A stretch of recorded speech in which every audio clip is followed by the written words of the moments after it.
I was always the kid who fixed things nobody noticed were broken. Loose drawer? I'd tighten the runners. Squeaky door? I'd oil the hinges. Grandpa used to call me his quiet mechanic, which, coming from him, was the highest honor imaginable. He wasn't a sentimental man. The kind who wore suspenders unironically, said, "Ain't," with pride, and used WD-40 like cologne. But he noticed things. Especially the things people tried to hide. And in my family? There was a lot worth hiding. My parents never really talked to Grandpa. Not unless they needed something. A new car? He'd co-sign. House needed repairs? He'd show up with a wrench and a sandwich, because he knew they wouldn't feed him. I remember sitting on the porch with him while Dad shouted on the phone inside about some real estate deal going sideways. Grandpa would just hum, roll his eyes, and mutter, "Man buys sand, complains it ain't water." They didn't understand him. Didn't want to. To them, he was just a grumpy war vet with dusty boots and outdated morals. But to me, he was the only person who ever asked how my welding school was going without adding, "But you still thinking about college?" He didn't roll his eyes when I told him I was working part-time at a garage to save for my own shop. He patted my back like I'd just told him I won a Nobel Prize. That mattered. A lot. See, my parents always had a plan. For me. For my sister. For the whole family, really. Dad ran a failing insurance agency and walked like he owned Wall Street. Mom was queen of suburban manipulation, throw pillows, PDA gossip, and perfectly passive-aggressive Facebook posts. My sister? Went to some overpriced arts program in New York and still managed to believe she was underappreciated, despite having her rent paid, her phone bill covered, and a trust fund from our parents, just in case she wanted to travel to find herself. I got none of that. And I wasn't even mad about it anymore. By the time I turned 25, I'd moved out, rented a tiny place above an old bakery, and worked night shifts at a local fabrication shop. Welding, grinding, building things that held weight. It wasn't glamorous, but I liked the honesty of it. My hands were always calloused. My phone rarely rang. And I'd visit Grandpa every other weekend, bringing him black coffee and parts for whatever lawn mower he was rebuilding for no reason. He'd always nod like I was the only person on earth keeping time. Then he passed. No big dramatic goodbye. Just didn't wake up one morning in that creaky old house with the cedar smell and wall calendar stuck on May 2009. I found out through a voicemail from my mom. Her tone wasn't sad. Just transactional. Your grandfather passed. The will reading is Tuesday. We'll swing by after. Don't wear anything weird. Click. No. How are you holding up? No. Do you want to say goodbye? Just a heads up, like she was reminding me to pick up milk. I sat in my truck for 10 minutes, engine off, before I cried. Quietly. Because grief sneaks up on you when you're the type who fixes things. You're so used to making things right, it stings double when something happens you can't repair. Then came the will reading. It was held in a cramped legal office that smelled like old coffee and dust-covered law books. My parents arrived in matching navy blue outfits, like they were auditioning for a commercial about smug entitlement. My sister wore sunglasses indoors and kept texting someone about energy healing. I showed up in boots and my best flannel. Grandpa would have appreciated that. They didn't even acknowledge me. Not even a nod. They were too busy smiling, like Christmas came early. You could see it on their faces. Finally, they were going to cash in on the old man's land, the house, the savings account he never talked about but they knew existed. And I sat in the corner, feeling out of place, like a delivery guy who'd walked into a family meeting by accident. Then the lawyer walked in, opened the folder, adjusted his glasses, and said something that made every muscle in my neck tense. He looked straight at me and said, "Mr. Garrett, let's begin with the section addressed to you." My dad actually laughed. Like out loud. "Why him?" He chuckled. "That must be a mix-up." The lawyer didn't even blink. He turned the page. "Look back at me." Your grandfather's words, not mine. Read this to my grandson Eli first. If they're already scowling, good. And just like that, those smug smiles? Gone. The lawyer cleared his throat, flipped open a letter written in my grandfather's impossibly blocky handwriting, and began reading aloud. To Eli. The boy who brought me coffee without being asked. The one who showed up even when he wasn't invited. You're reading this first because you were the only one who ever saw me, not as a wallet or a relic, but as your grandfather. And for that, you deserve to hear the truth before the vultures start flapping. Dead silence. Mom blinked twice. Dad shifted in his seat like someone had just turned the thermostat down to Arctic. The lawyer continued. I never had much use for polite lies. So I'll be honest, I knew they were circling. I knew the moment my will was read, they'd be waiting with calculators in hand. But you, Eli, you never asked for a dime. Not once. You just came by and fixed my fence when it sagged. Changed the oil in the truck even when I said it didn't need it. You even sat through that awful tuna casserole your grandma used to make and pretended it didn't taste like drywall. The lawyer looked up and added, Your grandfather had quite a tone. I smiled, despite the lump in my throat. Then came the line that made the air go thick. So here it is, I'm leaving the house, the land, my savings, and the cabin up north, to Eli. It hit like a dropped wrench on concrete. Dad sputtered. I'm sorry. What? The lawyer didn't even flinch. There's more. They'll say you don't know how to manage it. That you're too young, too blue-collar, too modest. Ignore them. They never lifted a finger unless there was applause. You worked in silence. That's the kind of man I trust with my legacy. Mom gasped, and for the first time in my life, it wasn't fake. This is absurd. Eli is a welder. I could practically hear the lowercase w. The lawyer raised a brow. Ma'am, your husband and you both signed the will as witnesses 5 years ago. Do you not recall?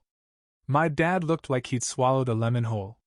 He said that was just a draft. Well, the lawyer replied, flipping a few pages. It was notarized. And there are 3 identical copies. I assure you, it's the final draft. My sister finally spoke, voice dripping with disbelief. So I get nothing? After all I did for him? What exactly did you do? I asked before I could stop myself. She snapped her sunglasses off like it was a duel. Excuse me? I mean, you didn't visit. Not once. Not even when his hip gave out. I was busy. Art school is exhausting. I turned to the lawyer. There's more, right? He nodded. To Natalie, my granddaughter, I leave a printout of her last 10 Instagram posts with a note that says, This is why I didn't trust you with a key. I had to cover my mouth to stop from laughing. To my son, Dale, and his wife, Teresa, you had more than I did growing up. Education, opportunity, and a father who paid your mortgage twice. But entitlement rotted your character. So I leave you with nothing but the memory of every ignored phone call and unopened letter. I didn't even realize I was holding my breath until that last sentence landed. There was no screaming. No chair throwing. Just a cold, stunned silence. My parents stared straight ahead like someone had pressed pause on their entire worldview. The lawyer neatly folded the letter and placed it back in the folder. If you have any objections, you're welcome to file them. Though I'll note, the will has already gone through probate. The house is yours, Eli. So is the cabin. So are the accounts. I didn't move. I couldn't. Not because I was in shock, but because for the first time in my life, I felt seen. Like someone had left a light on in a room I didn't know I'd been waiting to enter.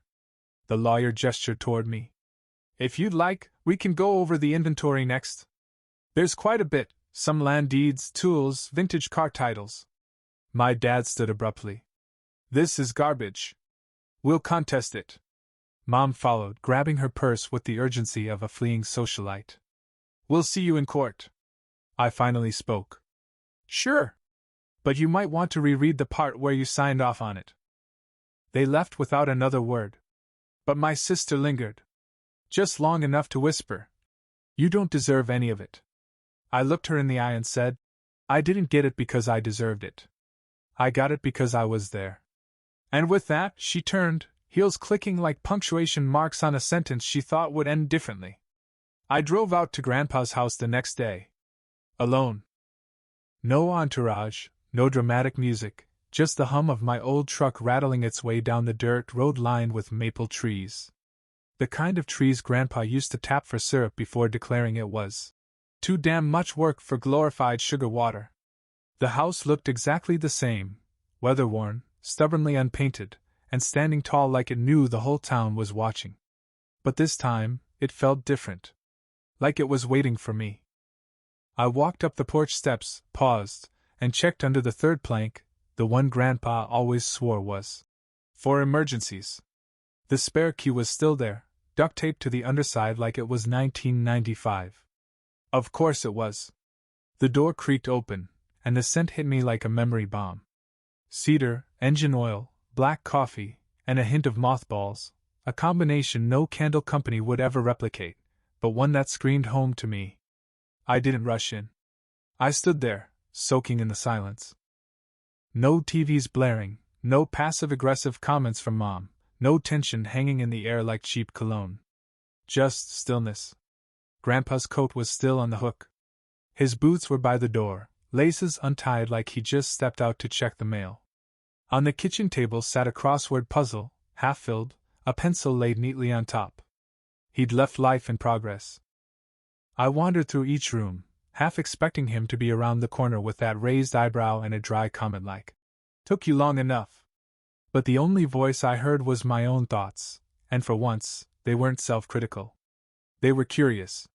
In the garage, everything was organized to the inch. Tools hung by size, oil-stained rags stacked in a labeled drawer. On the far wall was the same metal sign he'd always had. Measure twice, curse once. And there, tucked beside his old welding mask, was a yellow envelope with my name on it. I froze. Not because I was scared, but because part of me wasn't sure I was ready for more of him. I opened it anyway. Inside was a single page. "Kid, if you're reading this, it means I went out the way I hoped, quietly, with no fuss. Now don't let this place rot into a shrine. Use it. Liven it. Fix things. Let the floor creak. Let the roof leak now and then. That's how you know it's real. And don't sell the cabin. It's haunted, but mostly by fish I never caught and cigars I wasn't supposed to smoke. Oh, and check the attic. There's one last thing I want you to have. It ain't valuable, but it's true." That was it. No teary goodbye. No over-the-top wisdom. Just a reminder that even in death, Grandpa didn't do drama. I climbed up to the attic, a space I hadn't been in since I was 12, and swore I saw a raccoon holding a wrench. It was dusty, but not untouched. Someone had been up there not too long ago. In the far corner, beneath a drop cloth and a warped cardboard box labeled "Stuff not for garage sale," I found it. A photo. Me and Grandpa. I was maybe 10, holding a socket wrench like it was Excalibur. He had one arm around me, and his other hand giving the camera a middle finger. Classic. Behind it, a small wooden plaque. Burned into the surface with a soldering iron, in his unmistakable block letters. This kid showed up. I sat down on the attic floor, dust settling around me like snow, and just let it hit me. He didn't leave me a fortune to gloat. He didn't do it to spite my parents. He left me this house, this memory, this message, because I showed up. Because I came back. Because I saw him. And he saw me. For about 2 days, I lived in quiet denial. The kind where you clean the same counter twice and pretend your phone isn't vibrating like a jackhammer in your pocket. I turn it face down. Silence the buzzing. Turn off notifications. Still it glowed. They had found their new battlefield, the family group chat. It started innocently enough. A message from Mom titled, "Family Adjustments Red Heart." "Hi Eli. We're all still a little in shock. Grandpa's will caught us by surprise. Maybe we can have a civilized chat soon. After all, family is what matters." I didn't reply. Then Natalie dropped in with a message that could have curdled milk. "You know this is insane, right? You're not even equipped to handle all that property. You barely passed high school shop. No punctuation. Just venom. My phone buzzed again an hour later. This time from Dad. We raised you better than this, Eli. That house was supposed to stay in the family. You know what your grandfather was like. He probably forgot to update things. That one made me laugh. He signed the will. They all did. Still, I said nothing. And nothing, apparently, was louder than anything I could have said. By the third day, the tone shifted from confused and condescending to threatening and desperate. Natalie sent a voice note, which I didn't even open. My mom followed up with, "We'll make this right. Let's all sit down. No lawyers." Then, of course, came the legal letter. It wasn't from their lawyer. It was a draft Mom copied from Google, filled with bolded phrases like, rightful beneficiaries, and unjust enrichment. They even threw in a line about emotional distress, which, considering my parents once forgot my birthday while planning a cruise for Natalie, was rich. I finally replied. One sentence. "You're welcome to try, but Grandpa knew what he was doing." Then I left the group chat. The moment I tapped leave conversation, I felt it. Like setting down a bag I didn't realize was full of bricks. I didn't need to argue. I didn't need to convince them. I had already won something far more valuable than their approval: peace. Still, the messages didn't stop. They just rerouted. I started getting messages from random numbers. Friends of my parents. Distant relatives. One lady named Cheryl who once held me as a baby and felt that gave her the right to guilt-trip me into selling the cabin so everyone could get a fair slice. I ignored them all. But then came the one text that nearly cracked me. It was from a number I didn't recognize at first. No name. Just a short, quiet message. "He talked about you. A lot. Said you were the only one who listened." I stared at that message for a full 10 minutes before I replied. "Who is this?" A minute later, the reply came. "Tom. Neighbor across the road. I mowed his lawn when his hip gave out. Thought you should know." That hit harder than all the insults combined. Because it reminded me, I wasn't the only one who saw Grandpa. Other people saw him, too. And they saw me, now. And the next morning? That's when I saw the newspaper.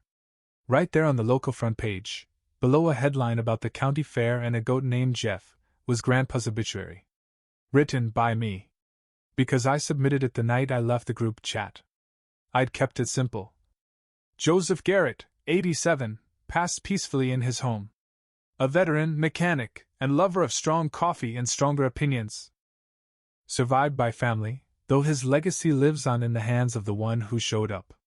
The calls doubled after that. One from Natalie screaming, "How dare you use the obituary to embarrass us?"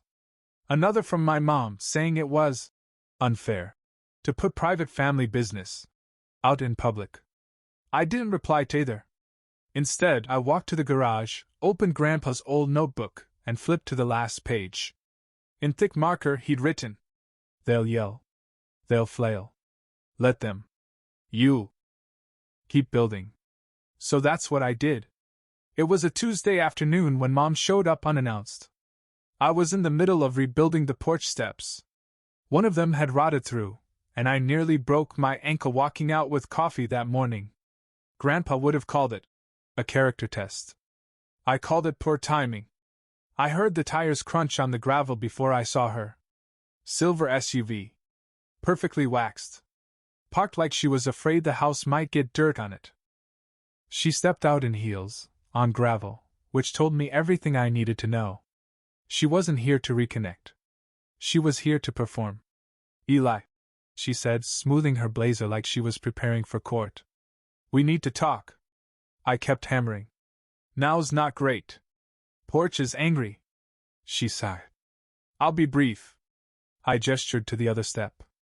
"Sit if you're brave." She didn't. "Of course not. I talked to a friend," she began. "She's in real estate. She says the house and land could easily go for 900 grand, more if you fix it up. And the cabin? That lakefront property's worth a fortune now." I raised an eyebrow. Is this the part where you ask me to sell everything and split it? Her smile tightened. Not split. Just a reasonable share. You wouldn't be where you are without us, after all. That sentence hit like a punch wrapped in pearls. I'm exactly where I am because of you, I said. Just not in the way you think. She pulled out an envelope. Thick. Too neat to be casual. I want to make this right, she said. Let's end the drama. You keep the house and cabin. We'll take a settlement. $850,000. I actually dropped the hammer. You're offering me my inheritance, to keep what was already left to me? She blinked, surprised I wasn't impressed.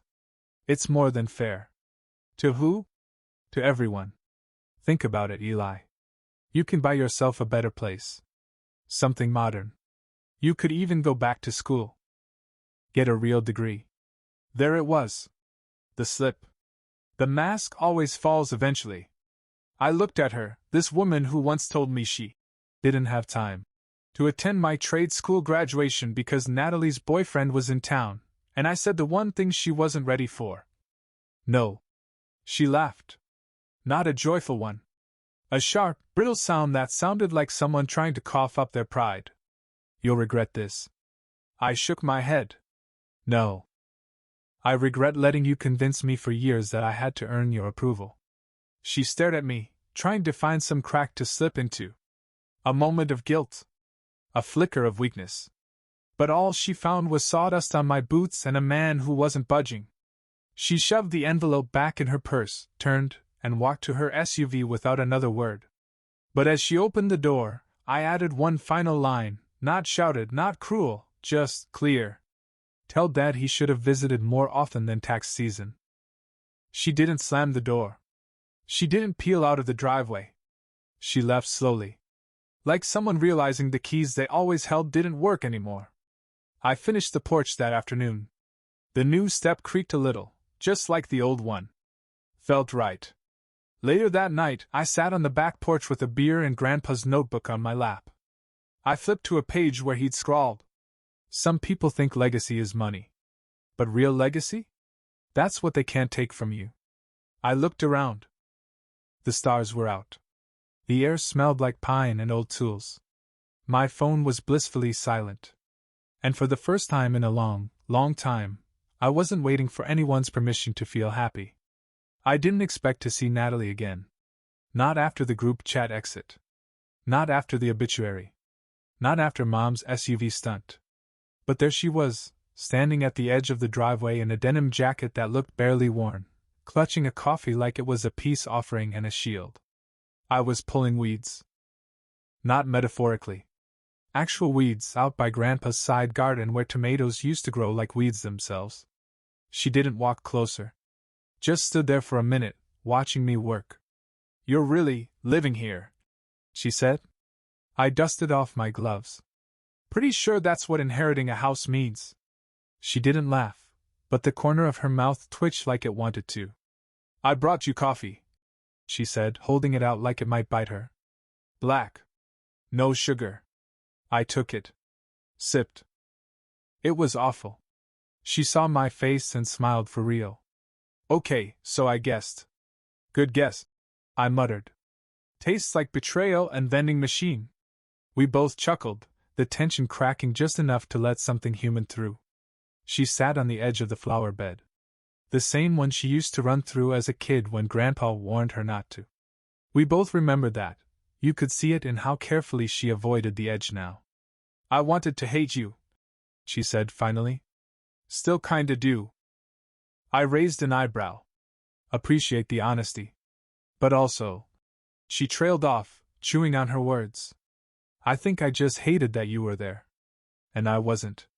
You could have been, I said quietly. Could I? She snapped. Dad always made me feel like visits were charity work. Like we were doing Grandpa a favor just by showing up. I didn't argue. Because she wasn't wrong. But she also wasn't right. You didn't need permission to care, I said. You just needed time. And you always said you didn't have any? She looked down at her nails, picked at one. I didn't come to fight, she muttered. or ask for anything. Then why? She hesitated. Then reached into her jacket and pulled out something small. A photo. It was the same one I'd found in the attic. Me and Grandpa. Socket wrench. Middle finger. Laughing. I found this in my old yearbook, she said. He must have slipped it in during one of our visits. I stared at it. Same photo. Same crooked smile. She looked at me then, really looked. No pretense. No performance. He loved you, she said, like it still surprised her. He loved both of us, I replied. But only one of us showed up. We sat in silence for a minute. The wind rustled the trees. A squirrel scolded us from a branch. Finally, she stood. I don't want the house. Or the cabin. Or the money. Then what do you want? She thought about that. Then said, to not be the person who ignored him anymore. That one hit. Because for a moment, I saw not the golden child, not the Instagram-filtered life, not the girl who rolled her eyes through every family dinner, but my sister. Just a person. A little lost. A little late. And for the first time, I didn't feel angry. I just felt tired. Then start by visiting the cabin, I said. It's still haunted. She snorted. I'm not falling for that again. Hey, I warned you last time. That fish nearly took your arm off. That made her laugh. Loud and real. She tucked the photo back into her pocket, took a deep breath, and said, thanks. For not slamming the door. Yet. She waved without turning around. Tell Grandpa I said hi. And then she was gone. Not redeemed. Not forgiven. But maybe, trying. That night, I sat on the porch again. Stars out. Porch light humming. Grandpa's notebook on my lap. I flipped to a page I hadn't read yet. If she comes back, and she might, don't shut her out. Life's too short for grudges. But long enough to make people earn their way back. I closed the book and smiled. He always knew. I made the drive to the cabin 2 days later. It wasn't exactly a luxury retreat. The road up was more pothole than pavement. The trees loomed overhead like nosy neighbors. And the lake, while peaceful, smelled vaguely of wet leaves and old fish. But to me, it was perfect. The place hadn't changed a bit. Same cracked window pane Grandpa refused to fix because spiders need a view too. Same rusted mailbox shaped like a trout with a chipped lip. Same firewood pile he always claimed was stacked for winter, even though it was mostly decorative at this point. The key was still under the frog statue. Ceramic. Missing one eye. I'd painted it when I was 6. Grandpa never replaced it. Inside, the cabin was equal parts cozy and chaos. Fishing rods in every corner. Books with bent spines. A calendar from 2011 still pinned to the wall with a note that read, Don't trust July. No context. Classic Grandpa. I lit the fireplace, made a pot of the worst instant coffee known to mankind, his favorite, and sat in his old recliner. The one with duct tape on the armrest and a permanent imprint of his backside. I looked around, expecting the piece to hit me like it had at the house. But something tugged. Like I hadn't found everything yet. That's when I remembered the trapdoor. Tucked beneath the rug, barely noticeable unless you knew where to step. Grandpa once told me it was for emergencies, which in his world could mean anything from tornadoes to inconvenient guests. I pulled back the rug and opened the hatch. Dust flew. My nose instantly regretted the decision. A wooden ladder led down into a small crawlspace. Not creepy, more like forgotten. I climbed down, phone flashlight leading the way. There, against the wall, was a battered toolbox. Big. Heavy. The kind that made your hands dirty just by looking at it. On top, taped with yellowing Scotch tape, was a note. Last job. All yours, kid. I opened it. Inside was a project. Half built. Half drawn. Plans scrawled on napkins and old blueprints. A welding table lamp. Or maybe a chair with a built-in clamp system. Knowing Grandpa, it was both. And next to it? A second notebook. This one newer. Leather bound. His handwriting was shakier but still firm. I flipped through the pages. They weren't lists. Or instructions. Or even rants about kids these days. They were letters. To me. Pages and pages of thoughts. Memories. Advice. Some practical. Some emotional. Some hilarious. Don't use cheap wire. In welding or in women. Keep your coffee black, your tools clean, and your promises cleaner. You don't owe anyone your silence. Especially when you've earned your voice. And this one, near the end. You ever wonder why I left you everything? It's not because you're perfect. Lord knows you ain't. It's because you were present. You showed up. You asked questions. You listened. You laughed at my dumb jokes. And you never once made me feel like a burden. That's rare. Don't let the world beat that out of you. I sat there for a long time, in that dusty crawl space, with tears streaking down cheeks I didn't realize were wet. My hands clutching the notebook like it might disappear if I blinked too long. He hadn't just left me things. He left me himself. His voice. His heart. His trust. I carried the toolbox upstairs, placed it next to the fireplace, and opened the window. The breeze rolled in, cool and earthy. Somewhere in the trees, a loon called out. The lake shimmered. It didn't feel haunted. It felt full. That night, I slept in Grandpa's cabin for the first time in years. No nightmares. No noise. Just the creak of wood and the soft rustle of leaves outside. When I woke up, I made a list. Of repairs. Of things to build. Of plans. Not to sell. Not to flip. But to live. Because this? All of this? It wasn't an inheritance. It was a second chance. A month later, I got one last letter. Not from Grandpa. From a law firm. Turns out, he'd owned more land than I realized. Some parcels near the lake, others tucked just outside town. Quiet investments he never talked about. And with it, a posthumous note, likely written months before he passed. If they ever ask how you got all this, tell them you earned it. Not with charm. Not with degrees. But with time, elbow grease, and showing the hell up. Now go build something they'll never understand. So I did. I registered the cabin as a weekend welding retreat. Started teaching small classes. Hosted community nights. People came from all over, not because it was fancy, but because it was real. And as for my family? They watched from a distance. Still circling. Still confused. But this time, they weren't circling me. They were orbiting a legacy they never bothered to understand. And I just kept building.